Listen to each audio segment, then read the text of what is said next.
Добро вечер во емисијата 360 степени на Алсата. Еве што ќе гледате вечерва. Ниту Груевски, ниту Мијалков имаат врска со продадените центри за дијализа. Ова го тврдат адвокатите на Вера Иванова, но не нудат доказ кој е газда на фирмата од британските девствени острови каде завршува ланецот на собствеништво. Вие велите, тврдите да, но како документ не гледам дека е подкрепено во овој момент. Да, но и вие тврдите дека не е собственика, исто немате документ дека тоа не е така. Тоа е точно, но на страната на Нейзе е да го докаже спротивното, бидејќи Нейзин имате е замрзнат под некаков сомнеж. Не, вака. From perspective of rule of law and the credibility of NATO, how do you see the process of escaping Nikola Gruevski through two countries members of NATO and finally ending up getting some kind of safe haven in Hungary, which is also a member state of NATO? I do believe that there is a solid process in place to address accusations of crime, and so this is not a country where we have worries about the rule of law. Интервју со шефот на преговарачкиот тим на НАТО со Македонија, Джеймс Меки. Како до интегрирано општество со дезинтегрирано образование? Këshilli I shkollës votoi drejtor shqiptar, mirë po nuk u pranua nga kryetari I atëhershëm I komunës së Kërçovës dhe u vendosjo të formon dy shkolla, dy gjimnaze në Kërçovë.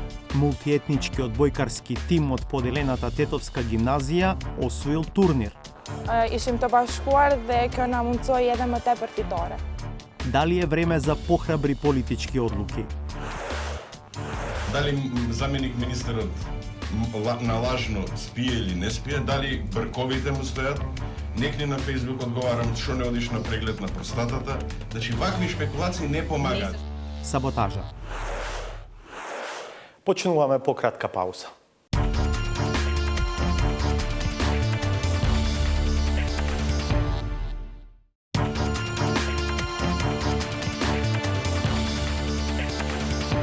Гледате 360 степени. Ако Охридскиот рамковен договор од 2001 требаше да донесе поголема интеграција на албанците во општеството, тенденциите и резултатите од образовниот процес во Македонија се целосно дезинтегрирачки.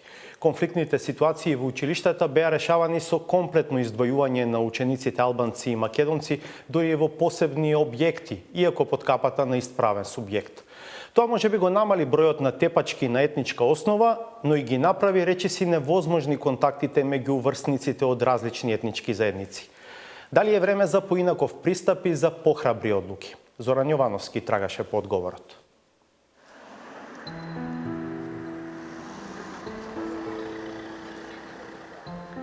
Ова е средното училиште Мирко Милевски во Кичево, но во исто време ова е и средното училиште Дрита. Некогаш двете училишта биле едно, но во 2011 година се делат на два правни, но и на два етнички субјекти. Сепак, немајќи каде да се преселат, останале да учат во ист објект. На приземјето се учениците на Мирко Милевски, првиот кате Мешан, а на вториот оние на Дрита. А ги поделил изборот на директор, да биде македонец или албанец, па сега, 8 години подоцна, не пречекаа двајца. Повелете во нашето училиште, во нашата зграда на Мирко Милевски на Дрита, општински средни училишта. Причината беше политичка, од политички карактер. Тоа беше одлука на тогашните партнери во влада. Zyrat janë në pjesën e re të ndërtesës, ku gjendet zyra e drejtorit, sekretari, shërbimi pedagogjik dhe zyra arsimtare, dhe po ashtu në këtë anë gjendet edhe biblioteka e shkollës Drita. Arsyeja vetme ishte konkursi për drejtor. Këshilli I shkollës votoi drejtor shqiptar, mirë po nuk u pranua nga kryetari I atëhershëm I komunës së Kërçovës dhe u vendosjo të formon dy shkolla, dy gjimnaze në Kërçovë. Njëri në mësim në gjuhën shqipe, kurse tjetri në mësim në gjuhën maqedone. Овде сме сега на првспред фактички, училниците походникот се ги користит Дрита, училиштето.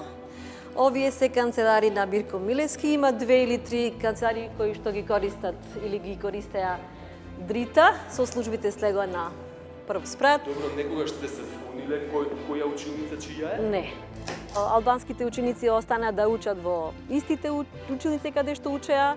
Наставничката канцеларија беше повторно заедничка, значи заедно соработувавме, седевме, пиевме кафе, дискутиравме заедно со колегите албанци.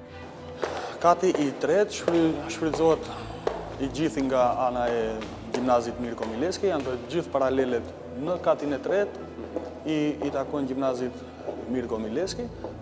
Të gjitha aktivitetet në aspektin e infrastrukturës janë të përbashkëta. Gjithçka që vendoset, e vendosin bashkarisht. Добро, например, хаус мајсторот, од каде знае чија училница да поправа? Знае. И не е проблем ако му се јавам јас на хаус мајсторот кој што е на платен список на Дрита да заврши било каква работа за Мирко Милевски и обратно. Двајца директори, двајца помошни директори, еден секретар од Дрита, кој што секогаш мене ми излегува во пресред за правните проблеми. Мирко Милевски нема во моментов свој правник секретар. Двајца благајници, по еден во секој училиште. Но сега во училиштето Мирко Милевски не е вработен ниту еден албанец, а во Дрита македонци се само професорите кои предаваат македонски јазик кој е задолжителен.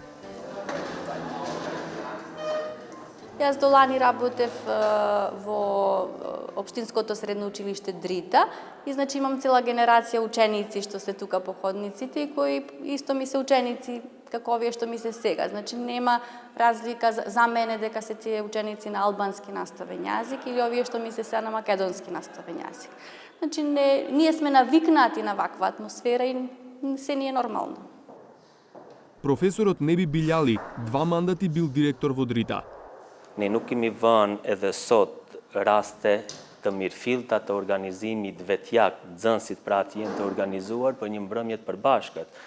Pra nuk ka një parti, siç i thonë në gjuhën, që të jetë e përbashkët ndërmjet dy nxënësve. Të gjitha aktivitetet që bëhen me direktivat tona, pra, si udhëheqësi dhe fal subjekteve apo organizatave OJQ-ve. Иако учат во иста училишна зграда, Петар Настевски и Едона Лютфију се запознале волонтирајќи во Црвениот крст. Можност за запознавање помеѓу учениците од албанскиот смер, од турците, македонците, нема толку многу можност, бидејќи сме поделени и имаме само контакт дур со одморите и слично. И на двајцата не би им пречело ако некогаш нивните училишта повторно станат едно.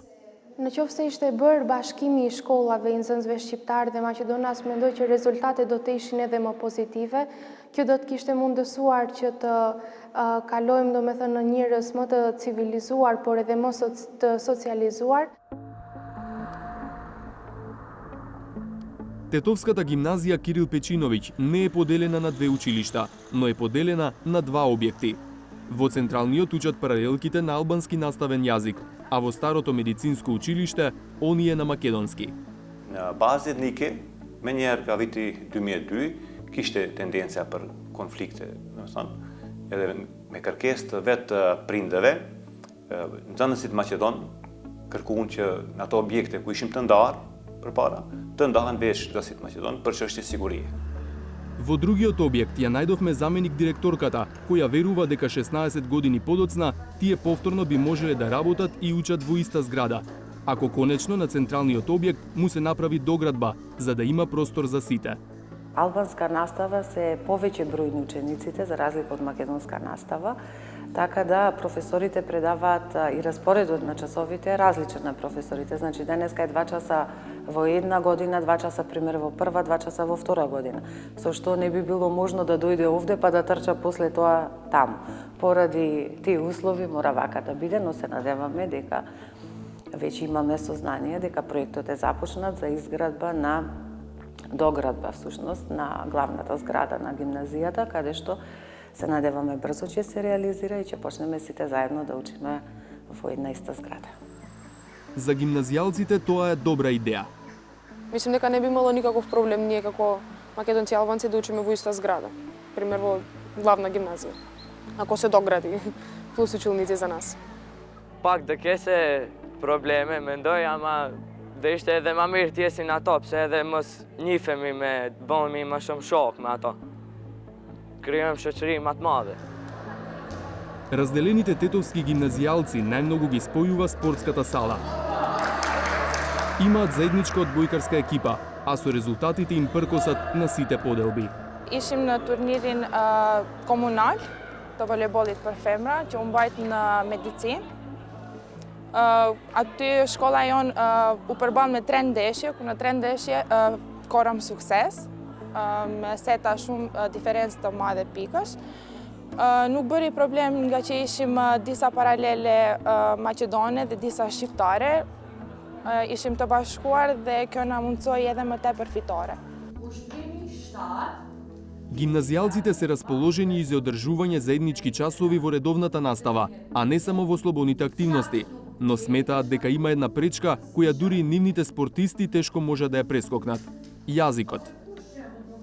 Тоа е до волјата на учениците и до општо луѓето во државава за да го научат албанскиот или албанците македонскиот јазик. А тоа што лично и од наша страна има македонци кои воопшто не го знаат албанскиот јазик и има албанци или деца од албанска настава тука, во Кирил Печиновиќ, што воопшто не го знаат македонскиот јазик, иако македонскиот јазик се учи во училиштата. Ние сега во Кирил Печиновиќ немаме албански јазик како предмет. Ниту изборен? Не, мислам дека не. Во Куманово пак има вкупно 5 средни училишта, но поради поделеноста функционираат како да се 8, етнички чисти. Еве и зошто. Од гимназијата Гоце Делчев произлегла и гимназијата Сами Фрашери, како посебен правен субјект, во кој учат само ученици албанци. Останатите 3 средни училишта пак, иако формално се 3 правни субјекти, функционираат како да се 6, бидејќи македонците следат настава во еден, а албанците во друг објект. Мешање нема. И основните училишта се одамна поделени. Во едни учат само македонци, во други само албанци. По различните патишта на кумановските училишта не тргнало само едно – основното Толи Зордумис. Наставничката Зейнепе Бајрами ги носи своите ученици од втората смена на заеднички час со нивните врсници од македонската настава, кои штото го завршиле со часови во првата смена. Делат иста училница. И иако двата класа учат на својот мајчин јазик, меѓу смените се заедно и учат и на двата јазика. Правиме честитки ако некој празник ни доаѓа или работиме, цртаме, боиме. Кена Андреш бот dhe kena bë do bilbyla, kena bë bot me dorza për me. Sot do të punojnë për shenjat e informimit. Ги известуваат и пешаците и возачите. Зошто? Дента учија за сообраќајните знаци и правила. Тие барем се исти за сите. Нови активности, како и генерално концептот за заедничка настава, се дел од проект на невладината организација Нансен Диалог Центар. Дечињата низ игра се запознаваат со туѓи култури, со различни култури, го учат јазикот ненаметливо, меѓусебно се дружат најмногу, си соработуваат. Занесет të mësojnë, të punojnë në grupe, të respektojnë mendimin e tjetrit, të respektojnë ndryshimet, të respektojnë kulturën e tjetrit dhe të zhvillojnë kreativitetet e tyre së bashku. Од училиштето признаваат дека токму проектот ги задржал учениците на едно место. За да остане така, директорот Миле Јордановски смета дека покрај наставниците и другите вработени ќе треба да бидат од различни етнички заедници. Сега сите тие се македонци. Со новото финансирање во 2019 година и со новите планови за вработување што ги барат од Министерството и Министерството за финансии и за образование, да може да вработиме некој педагог на албански јазик, дефектолог на албански јазик. И оно што сега го работиме со општината, пошто сме под ингеренција на локалната самоуправа, сме во тек деновиве да се постави и помошен директор албанец. Слично како кумановското Толи Зордумис, функционираат десетина училишта во мултиетничките средини. Тоа е дел од концепцијата за интеркултурно образование, креирана од Нансен Диалог Центарот, која во 2016 е прифатена како официјален документ на Министерството за образование и наука. Со овој проект, поддржан од норвешката влада, се тежне кон тоа учениците да бидат заедно и во дел од редовната настава, а не само при слободните активности. Што конкретно значи во редовната настава е ревидирање на наставните планови и програми во основно и во средно образование, ревидирање на учебниците од мултиетнички и интеркултурен карактер, да се детектираат сите стереотипи, етноцентризам, предрасуди кои што ги промовираат содржините на учебниците. Вметнувањето на интеркултурната компонента во редовната настава беше дел од реформата во основното образование, што ја најави претходната министерка за образование Рената Десковска. За краток временски период, значи, заедно со работната група ги завршиме наставните програми од прво до трето одделение и за жал со промена на министерката дојде до паузирање на овој проект. Новиот министер се одлучи да продолжи Кембридж програмите. Веруваме дека наскоро ќе продолжи овој процес на реформите и ќе биде дозволено, значи, од страна на Министерството за образование и наука да се продолжи со креирање на програмите од 4 до 9 одделение, да се затвори тој процес.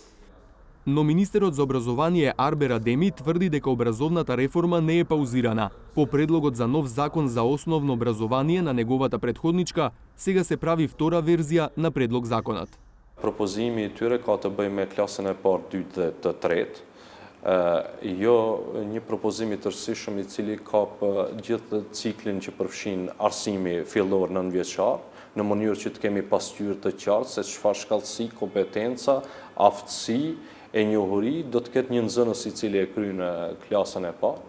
Së bashku edhe me ish ministrën Deskowska kemi diskutuar për një reformim të tillë dhe fillimisht është mbështetur, është nënshkruar memorandum bashkëpunimi, mirë po në muajin qershor nga Nansen Dialog jam njoftuar se ka ngecje për arsye të cilet i përshkruhen vetë Nansen Dialogut, dhe nuk i ka ndërmarrë të gjitha ato veprime të cilët është dashur të ndërmarrin në periudhën kur është dashur që edhe të kemi finalizim të aktiviteteve të tilla. И додека Нансен и МОН ги усогласуваат предлозите за реформите, во трите мешани средини што ги посетивме, учениците од различни етнички заедници изразија подготвеност да учат заедно. Megjithatë, kjo gjë nuk na është ofruar deri më tani dhe thjesht jemi mësuar me faktin që duhet të mësojmë ndaras.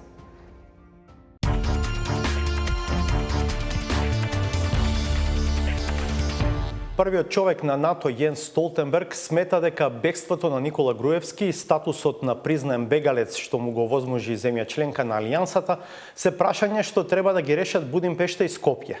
Тој го повтори ставот дека пристапниот процес на Македонија ќе премине во следна понапредна фаза штом успешно заврши процесот на уставни измени во земјава. Во Брисел е Владимир Мирчевски, кој освен со генералниот секретар имаше можност да разговара и со шефот на преговарачкиот тим на НАТО со Македонија и со шефот на македонската дипломатија. Западниот Балкан, вклучувајќи и Македонија, успеа да се наметнат како тема на министерскиот состанок на НАТО утре и задутро овде во Брисел, иако Алијансата е фокусирана пред се на тензиите меѓу Украина и Русија и ситуацијата во Авганистан и Северна Африка. За тоа дека Балканот е сериозно прашање за шефовите на дипломатиите на НАТО членките, зборува и фактот дека в среда за состојбите во регионот ќе се дебатира на заеднички состанок со шефицата за надворешна и безбедносна политика на Унијата Федерика Могерини. Првиот човек на Алијансата Јенс Столтенберг на денешната воведна пресконференција се осврна и на Македонија, велејќи дека има напредок и дека земјата ќе го потпише пристапниот протокол кога во целости ги заокружи уставните промени. Генералниот секретар не даде прецизен одговор на двете прашања 360 степени. Она за името, но и за бегството на Груевски и добивањето азил од земја членка на НАТО. Secretary General, are you convinced that if Macedonia delivers, the Greek side will deliver its part of the agreement? And you mentioned also safe haven. What about NATO credibility of safe havening a politician who is fleeing from justice? I mean about Nikola Gruevski case and Hungary. It's for the parliament and for the authorities in Skopje to make the decisions. I cannot guarantee on behalf of Skopje. That's for them to decide. But what you have seen is that the first vote in the parliament, where it was required 2/3 majority, it was a 2/3 majority for initiate this process. Whether there will be a 2/3 majority the next time when they have the final vote, that's not for me to speculate. But what I can say is that as soon as the name deal or agreement is implemented, then we are ready to sign the accession protocol. And as soon as we sign the accession protocol with Skopje, the government of Skopje will start to meet at our ministerial meetings. And then we need ratification of all allies before we have the full membership. No, I think that's not for me to comment on. I think that that's an issue that has to be addressed between Budapest and Skopje, not for NATO. Подетални одговори побаравме од Джеймс Меки, директорот за европски и глобални прашања во НАТО, човекот одговорен за преговорите со Македонија. Го прашавме за улогата на Унгарија во случајот Груевски, но и за, како што денеска Столтенберг го нарече, дестабилизирачкото однесување на Русија. Mr. McKee, thank you for this interview. How are accession talks with Macedonia going on, and are there any open issues, weak spots so far detected beside the ratification of the Prespa agreement? Well, I think the accession talks are going extremely well. We've had a number of formal sessions between the government and the international staff here at NATO headquarters. Most of those were conducted in the October timeframe, and since that time, since October, we've been focused on preparing the country's plan for continuation of reforms, which is a key document the government must submit at the time that we sign the accession protocol. And so this is the main area of work that we've had in the time since October, trying to identify the key areas where the government commits itself to continue with reforms after we sign the accession protocol. Having in mind information that were made public concerning Russia's attempts to infiltrate security and intelligence structures in Macedonia, my question here is this issue and to what extent part of the accession process?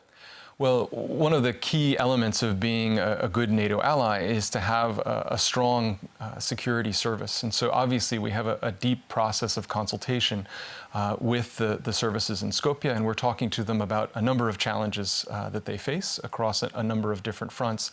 We have had problems in the past with regard to outside interference in the NATO accession process. So we have a number of strong lessons learned, and we have a number of ways in which we work with the candidate countries, the aspirant countries, in order to help them to head off those challenges.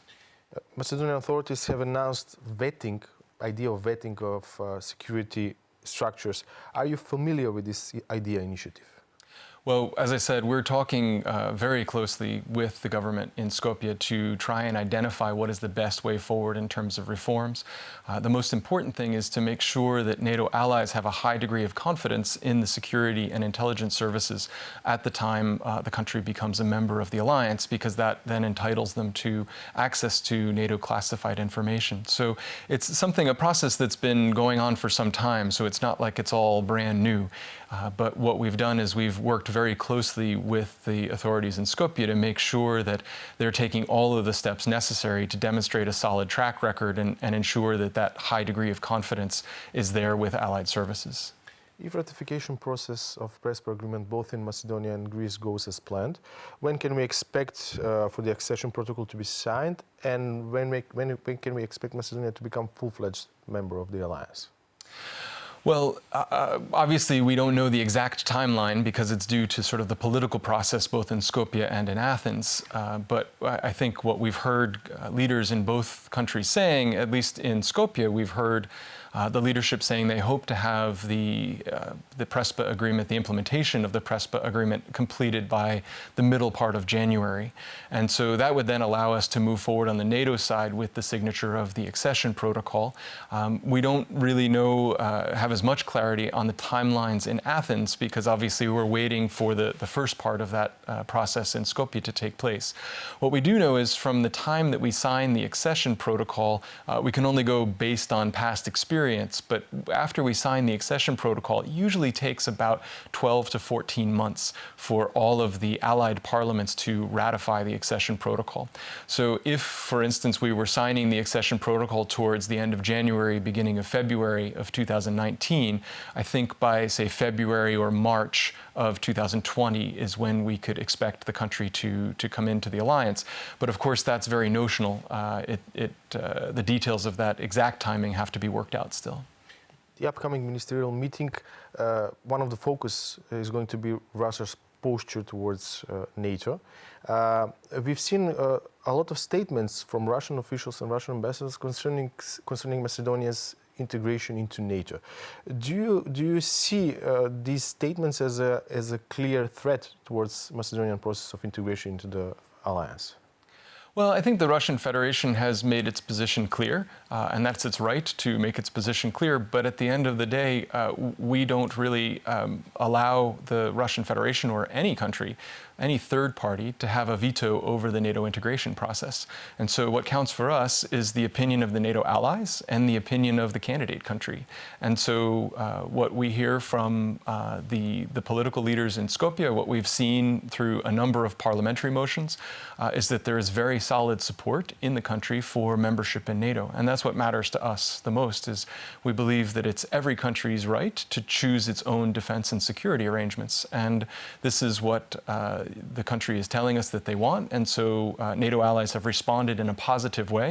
And so we're moving towards that shared goal now. A couple of hours ago, I asked Secretary General concerning the case of Nikola Gruevski, ex-prime minister, who fled to Hungary. From perspective of rule of law and the credibility of NATO, how do you see the process of escaping Nikola Gruevski through two countries members of NATO and finally ending up getting some kind of safe haven in Hungary, which is also a member state of NATO? Well, I think it's too early to speculate on that because obviously there's a number of judicial procedures that are ongoing. So I really don't want to comment too much on the specifics of that. I think obviously there are a number of ongoing investigations and discussions in that regard. I think what we would say, though, is that we have a high degree of confidence in the rule of law in Skopje. And we believe the country's made great strides in terms of its accountability of its judiciary and the transparency and professionalism of its judiciary. And so we do believe that there is a solid process in place to address accusations of crime. And so this is not a country where we have worries about the rule of law. Opposition in Macedonia still rejects the Prespa agreement, which is the keystone of the NATO integration process now for Macedonia to become part of the alliance. How do you comment the stance of the opposition party, ВМРО ДПМН, clearly being against the Prespa agreement, and with the possibility or eventuality that in some time in the future they will become the ruling party? Well, NATO has and NATO always will work with all political actors in the country. We don't sort of work only with people that we have a history of working with, or we only work with exclusive political parties. We work with all political actors in the country, and that's going to continue to be the case in the future. I think in terms of the Prespa agreement, it's up to all of the political actors in the country to decide the way forward. What matters to NATO is that we have a clear offer on the table to the country, which is if the country implements the Prespa agreement, we will move forward with bringing the country into NATO. The country will become a member of NATO after implementation of the Prespa agreement. So that's NATO's position. The offer is on the table. It is up to all political actors in the country to decide for themselves whether they feel that that is a good enough offer for them to move forward. I personally tend to think that it is. I think it's a historic opportunity for the country to move forward, to become a member of the NATO alliance, to secure the country and its borders for the future. Thank you very much. Thank you very much. Во Брисел е и шефот на македонската дипломатија Никола Димитров, кој ќе учествува на министерскиот состанок на НАТО. Предвидена е и средба со унгарскиот министер за надворешни работи Сијарто, што ќе биде прв состанок на високо ниво меѓу Скопје и Будимпешта, откако владата на Виктор Орбан реши да му одобри политички азил на Груевски. Димитров, заедно со вице-премиерката Шеќеринска, ќе се сретне и со еврокомесарите Федерика Могерини и Јоханес Хан, со кои, меѓу другото, ќе се разговара за текот на реформскиот процес, од кој овде во Брисел се очекуваат повидливи резултати. Договорот од Преспа секако ќе биде неизбежна тема. Министре, утре е предвидена ваша средба со унгарскиот министер за надворешни работи Сијарто. Што планирате нему да му кажете за целиот случај? Ние, за жал, дури и Јенс Столтенберг, генерален секретар на НАТО, меѓутоа и генерално сите представници на држави во полето на меѓународни односи, немаме многу простор. Делуваме меѓу разни столбови кои што се интересите, меѓу принципи кои што се исто така на некој начин столбови, и во тие рамки уметност на можноста е како да ја турката работата кон кон своето, ама да не ги повредите столбовите. А за утрешната средба ќе биде малку слично на ова што го опишев. Ние имаме компатибилни интереси од една страна со Унгарија. Унгарија е држава што долго време ја поддржува европската и евроатлантската интеграција на целиот Балкан, меѓу другото во тие рамки на Македонија. Од друга страна имаме една крупна разлика во однос на целиот случај околу Никола Груевски. Јас мислам дека ние мора да продолжиме со сите правни средства, со сите политички средства, да се обидеме да го покриеме нашиот интерес, да го вратиме Груевски во системот на владење на правото во Македонија, без при тоа да го срушиме овој интерес каде што не се поклопуваат ставовите со Унгарија, особено месеци пред да зачекориме одлучно кон членството во НАТО, да започнеме преговори со Европската Унија и така натаму. Привршува втората фаза од усвојувањето на уставните измени. Многу реакции, особено кај опозицијата, предизвика вашата реплика дека сме нација со комплекс. Извадено беше од контекст, зборував за две планети. Таа реченица почнува кога завршува предходната, каде велам ваш колега пратеник во 2010 година, дебатирајќи го Скопје 2014, вели ние за прв пат градиме македонски идентитет со проектот антиквизацијата Скопје 2010 година. Во светот каде што прв пат се гради македонски идентитет во 2010 година, копајќи 2000 години наназад, тоа е проекција на комплексна инфериорност. Не сме ние сигурни доволно и не сме горди со тоа што сме, туку ни требаат по-длабоки корења и така натаму и така натаму. Исто така тогаш народот не го праша дали да се оди натаму по тие корења кон Александар. Немаше референдум, немаше јавна дебата, немаше така што не може да е народот искомплексиран. Тоа е на некој начин наметнат, проектиран комплекс. Некој мислел дека е тоа добро. Меѓутоа тоа не само што не одбрани во однос на тоа кои сме визави Грција, туку внатре дома направи конфузија. Може ли се измени во текстот на амандманите по реакциите на дел од партиите на албанците во Македонија, меѓутоа и на одредени кругови во Грција, особено околу ставот 3 од амандманот што се однесува на членот 49? Ние во процесот на преговорите со Грција, што резултираа со договорот од Преспа, разговаравме за начала на некој начин. Точно што и како ќе наведеме во амандманите е наша работа. Работа на домашниот процес, кој што почнува во влада, има јавна расправа, комисиски расправи, пленарно во собрание и така натаму и така натаму. И тоа не се работи што се нови. Задоволни сме со своите граници. Нема да се напаѓаме. Нема да се мешаме во внатрешните работи на другата држава. Ниту Македонија кај нив, ниту Грција кај нас. Така што, додека духот на тие начала се почитува, наше е точно што ќе направиме, како ќе направиме и така натаму. Точно е дека има посебно кон ставот 3 од амандманот што се однесува на членот 49, особено од опозицијските албански партии во Република Македонија, забелешки, ќе видиме експертската јавност како ќе настапи и ќе видиме на крајот на тој процес со што владата ќе престече да излезе кон собранието со финални предлог амандмани. Дали реформскиот процес во Македонија се одвива со задоволувачко темпо, бидејќи евроамбасадорот Жбогар на дипломатски начин кажа дека храброста што Македонија и владата ја покажала во договорите со Бугарија и со Грција треба да се употреби, да се преслика во делот на реформите, што со други зборови значи дека не е баш многу задоволен или не се баш многу задоволни во Брисел од текот на реформите, особено имајќи предвид што одредени земји членки се скептични за процесот на проширување во однос на Македонија и можеби само чекаат одредени моменти или елементи каде би можеле да го искористат како недостаток на земјата во незиното европско портфолио? Гледстон вели, секоја добра надворешна политика почнува со добра домашна политика. Ќе биде многу тешко само со надворешна политика да се ги, или невозможно можеби, да се ги реализираме целите, особено во контекст на Европската Унија, бидејќи тој процес значи трансформација на тоа каква ни е Македонија.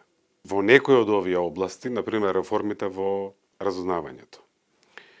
Па јас би се осмелил да кажем и слободата на медиумите и воопшто атмосферата на слободна критика, респонзивноста на владата во однос на јавната критика и јавното мислење, кое што е гневно, кое што сака повеќе. Има тука малку и проблем на управување со очекувања. Има многу високи очекувања. И можеби многу ветување. Можеби. И мислам дека тука ќе биде следната наша вистинска битка за Европска Македонија, ќе биде битката за силни институции, за независно судство и за борба против корупцијата и на подолг рок меритократијата со клиентелизмот.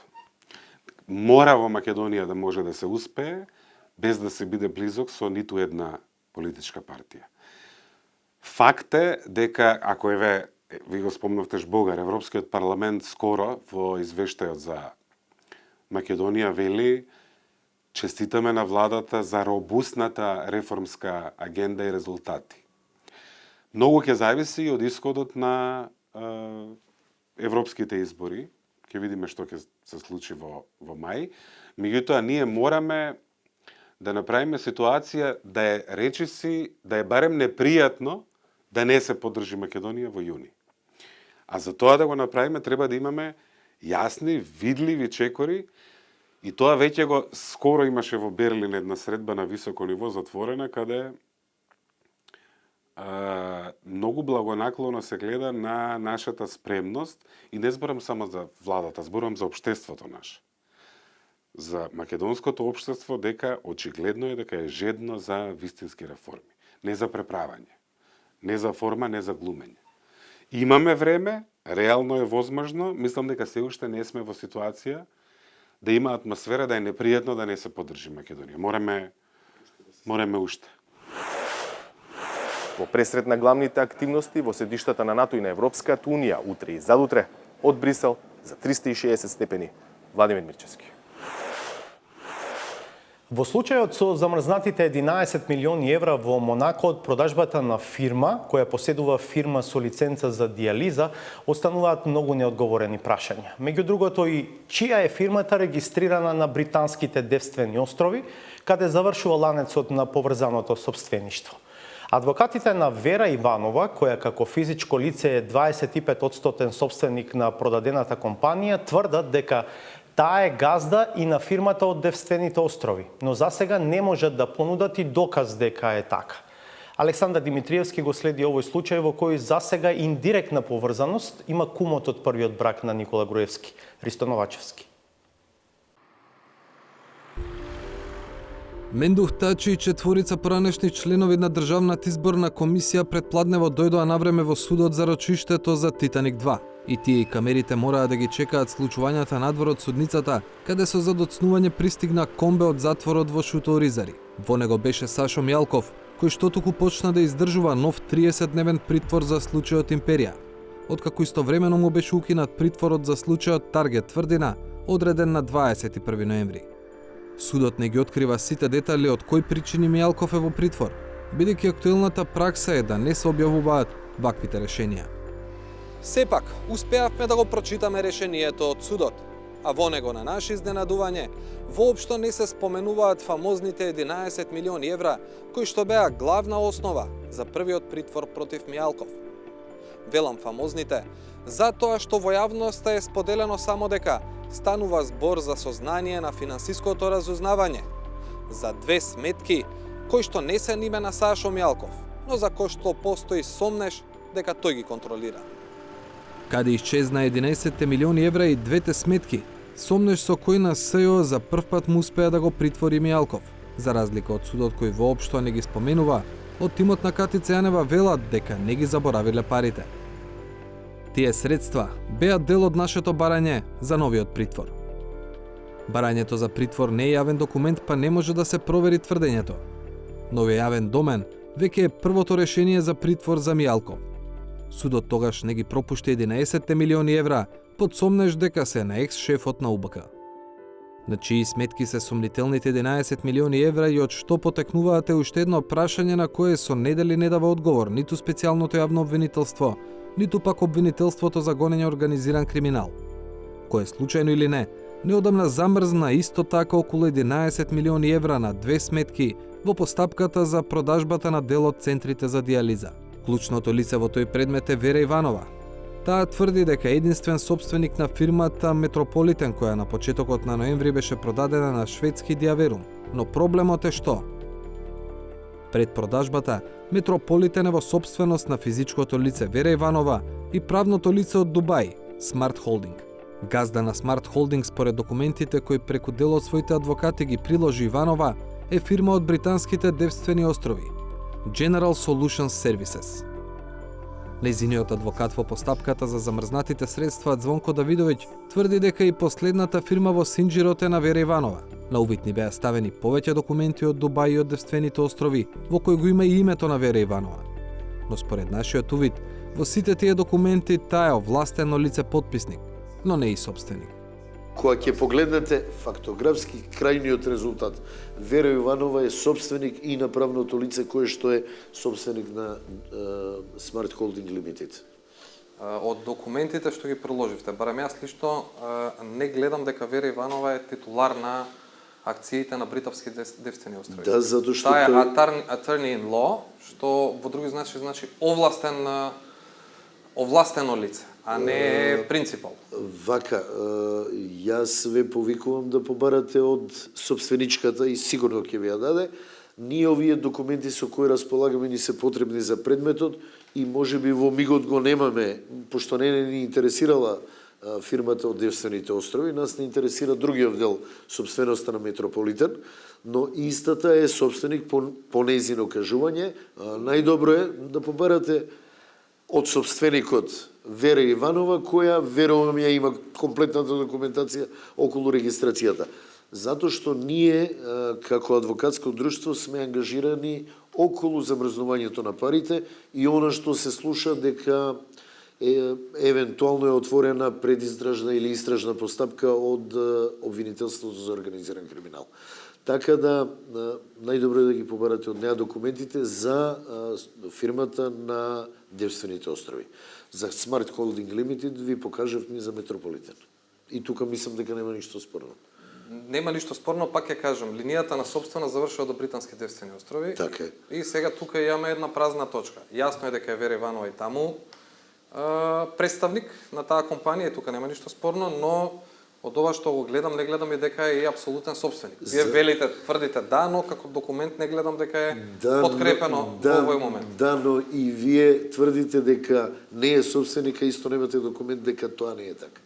Тоа е точно, но на страната на Нејзе е да го докаже спротивното, бидејќи Нејзин имот е замрзнат под некаков сомнеж, не, вака. Оно што кажавте да докаже е интересна констатација затоа што нема кому да докаже.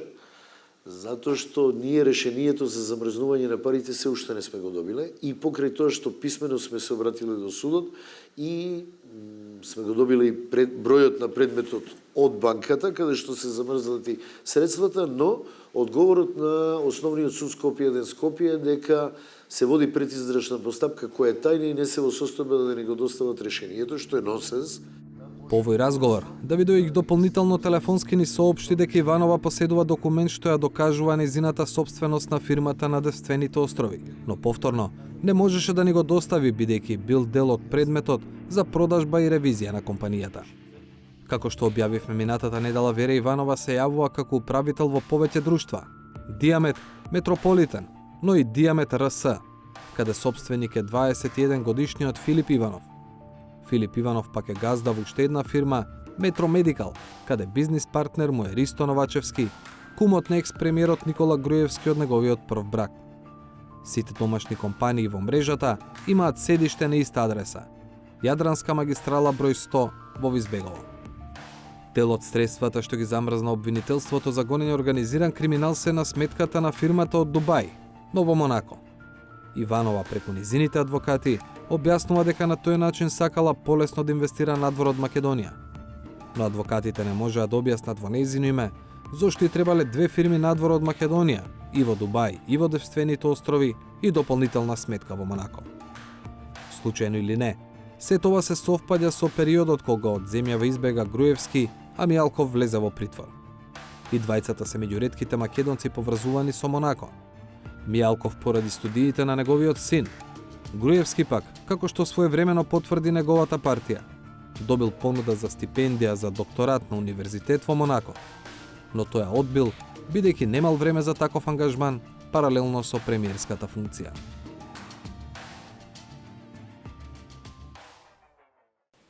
Овде не е крајот, по уште една кратка пауза следува саботажата.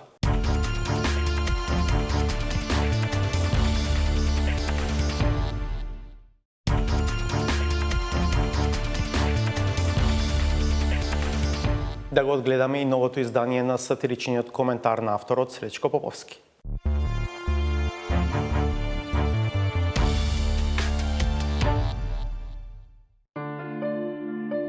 Граѓаните кои што беа загрижени за изгледот и здравјето на заменик министерот за екологија не треба да се секираат. На првиот ден од декември со подновен лик, благодарејќи на сечата на шумата над устата, но и натаму со кренат нос, тој вознемирено констатира дека наместо признание за се уште невидливите резултати, во фокусот на јавноста, секогаш се доминантни видливите физички промени.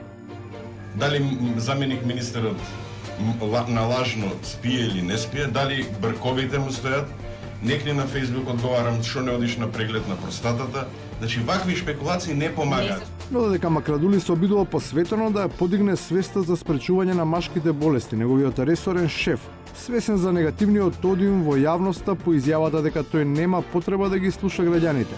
Предаден на работата, го направил првиот чекор и решил да набави опрема со која одсега ќе ги слуша вработените. Премиерот веројатно со одобрување гледа на ваквиот придонес за вистинско зголемување на транспарентноста на владата.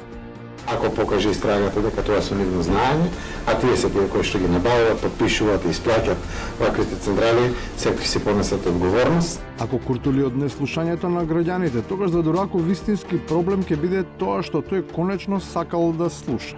Се чини дека единствената сламка за спас од неизбежното заменување му е академската фела, која никогаш не отстапува од научните тврдења и повторно во истиот безкомпромисен стил, со резигнација ја одбива одговорноста на домашниот фактор, покажувајќи со прстот кон истите оние жолти комбиња.